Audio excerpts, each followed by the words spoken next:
Hey, what's up? So good to see you. So today I wanted to show you this awesome technique I've been using to export my stems out of the Octatrack in case I wanted to further edit and arrange my track in a DAW.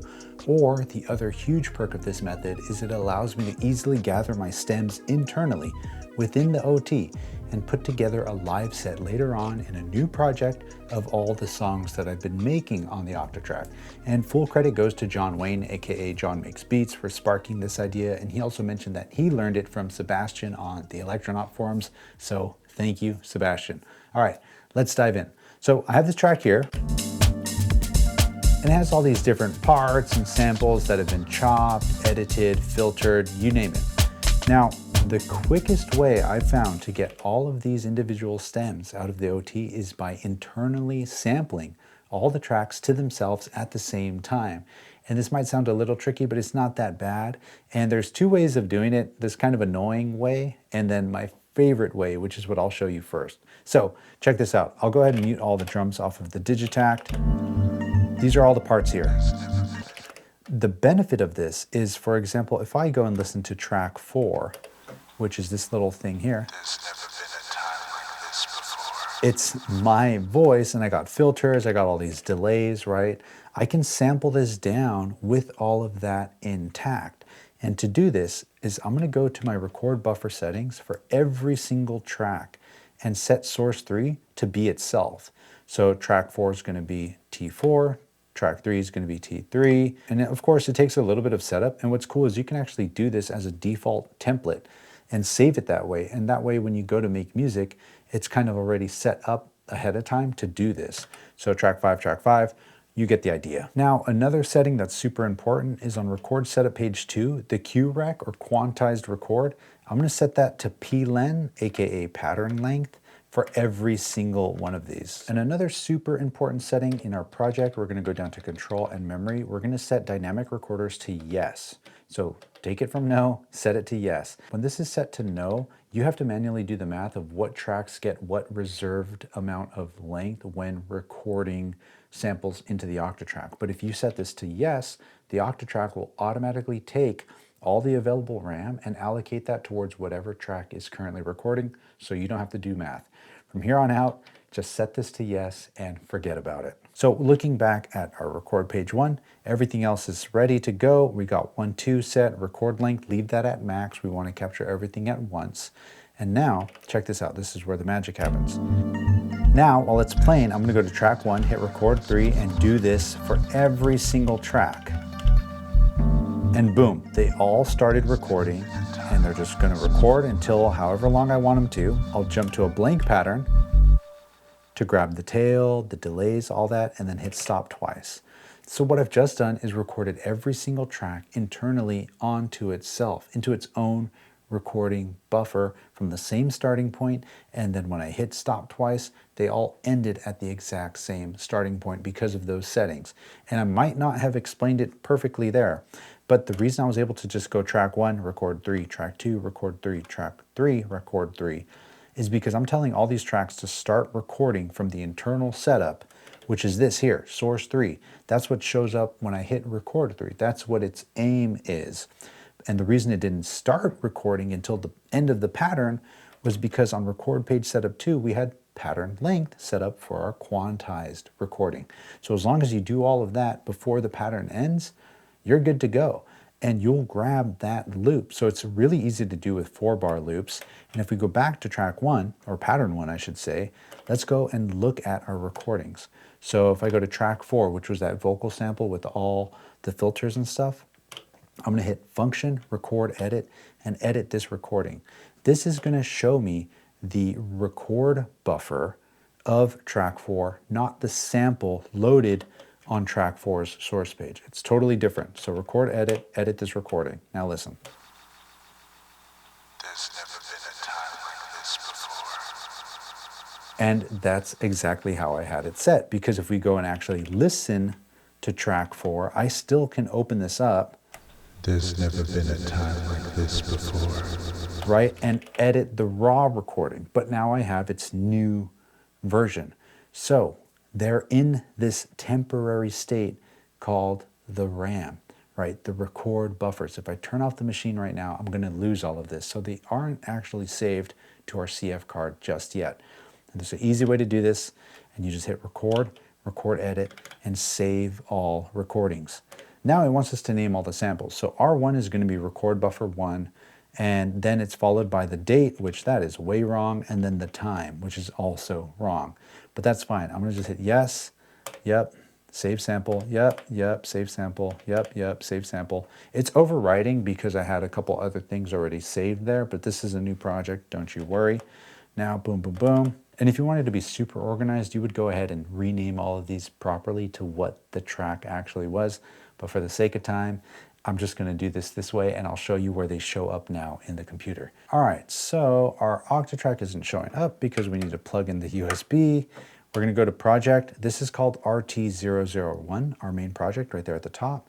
And under system, we're going to go to USB disk mode, which will just turn the Octatrack into like a hard drive. Boom, there it is. Now we'll go down to main and RT001. Then boom, would you look at that? All our recordings are here. Record 1, and you can see our date are all wrong. We got the times here, wave sample. This is record buffer 1. And record buffer 4 was actually our vocals. There they are. There's never been a time like this before. And then record buffer 3, our bass line.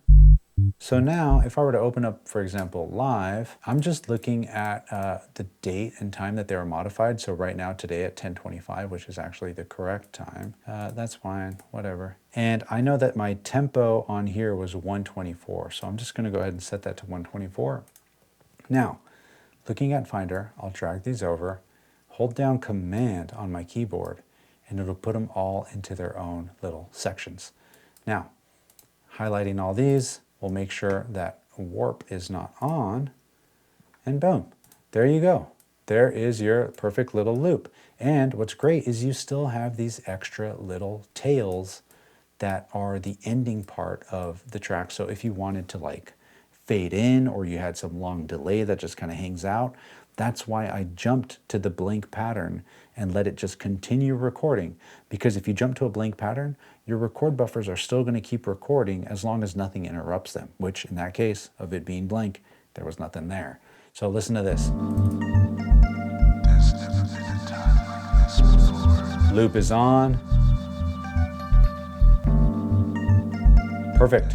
I am so down with this. Now there's another way of doing this, which is more of the annoying way that I find, but it's useful to know because you'll understand one-shot trigs after this. So we have all our record buffer settings set up to be pattern length, right? But let's say we didn't have that for any of these. What we can do while we are in either of the record setup pages is turn on our record enable. Now, if I put triggers down here, this will tell the Octatrack at these parts of the step sequence, start recording. Really weird, really random. I don't necessarily know the full reasoning or workflow that would encompass these and really utilize them, but you can do this. If I hold down function and I put a trigless trig or a one-shot trig here, this means track 5 will start recording here once, and then keep recording. And this won't get triggered again. It only gets triggered the very first time.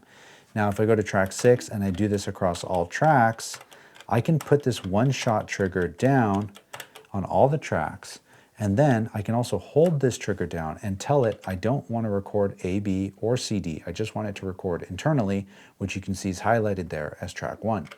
Same with track 2, boom, boom. Track 3, nope, nope, nope, nope, nope, nope. So now all the tracks are just going to record internally whatever source 3 is set up to. And this will start recording right when I press play. So this is useful if you want to get it right from the beginning when nothing else is going on or nothing else is happening. Because you could hear in my vocal loop, the delay of the vocals was coming through at the beginning of the recording before the vocals even happened. That's because I had to play the pattern through once and then start recording. So those delays that were really long came all the way through. So this is how this is going to work. We're going to go here, go back to the beginning, press play, and boom. Now everything has started recording. And And now I'll just jump to a blank pattern. And look, that part's still ringing out. Maybe I want to let it go forever. I totally can.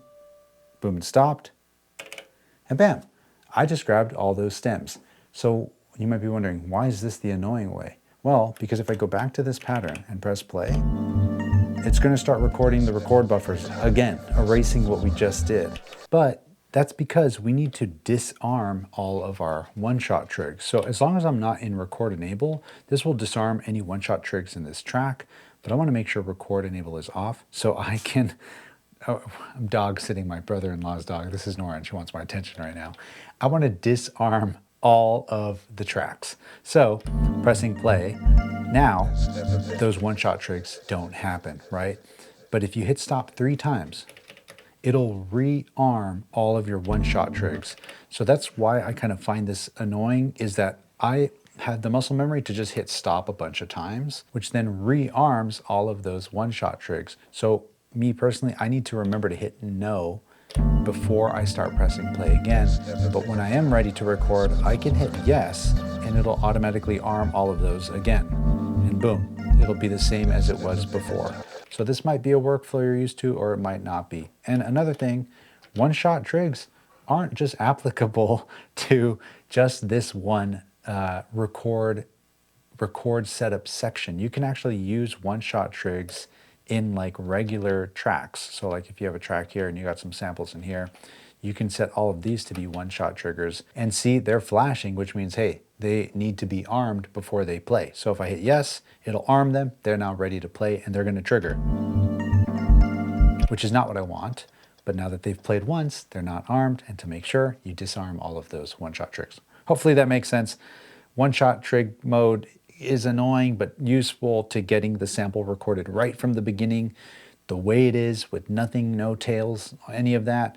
But you just need to be wary of making sure you disarm them when you don't want to record and you haven't saved all your recordings yet. Hopefully that makes sense. Nora, what do you want? What do you want from me? Here, in case you want to see Nora.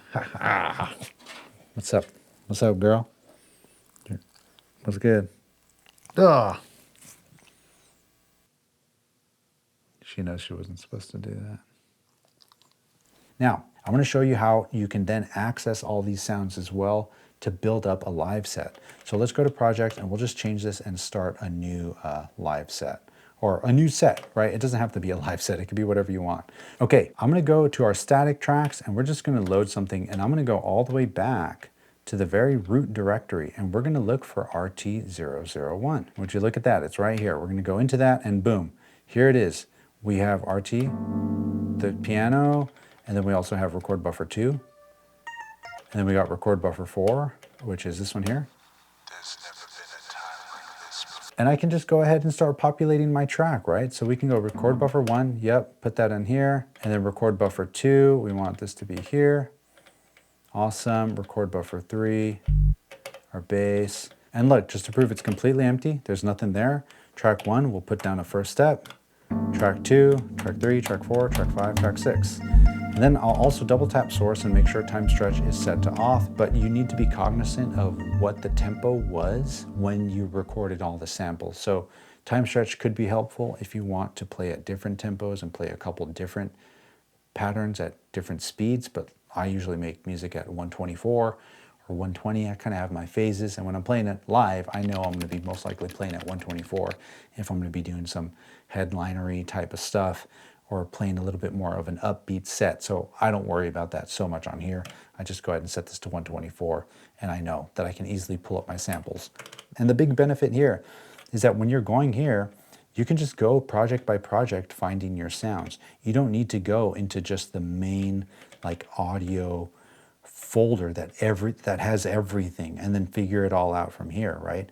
Everything is going to have a specific folder, and because the Octatrack uses the time and the date and then the recording track, I just kind of save it that way so I know what track goes in what slot, and then everything is going to have its own unique time and date, so you won't have any duplicate file names. You don't have to worry about base 1 and base 001 and base 02 and bass 002, and then them corrupting each other, or which bass is what bass from what song, right? So I just kind of leave those there. I just know that track one's usually like my chords, then my bass, then my vocals, my hats, percussion stuff, you name it. I kind of use the same idea when approaching the Octatrack by using the tracks in a very similar fashion. And yes, it does take a bit of getting used to because it's a new workflow method, but when you do, it's super helpful. And speaking of helpful, hopefully you found this video helpful, my friend.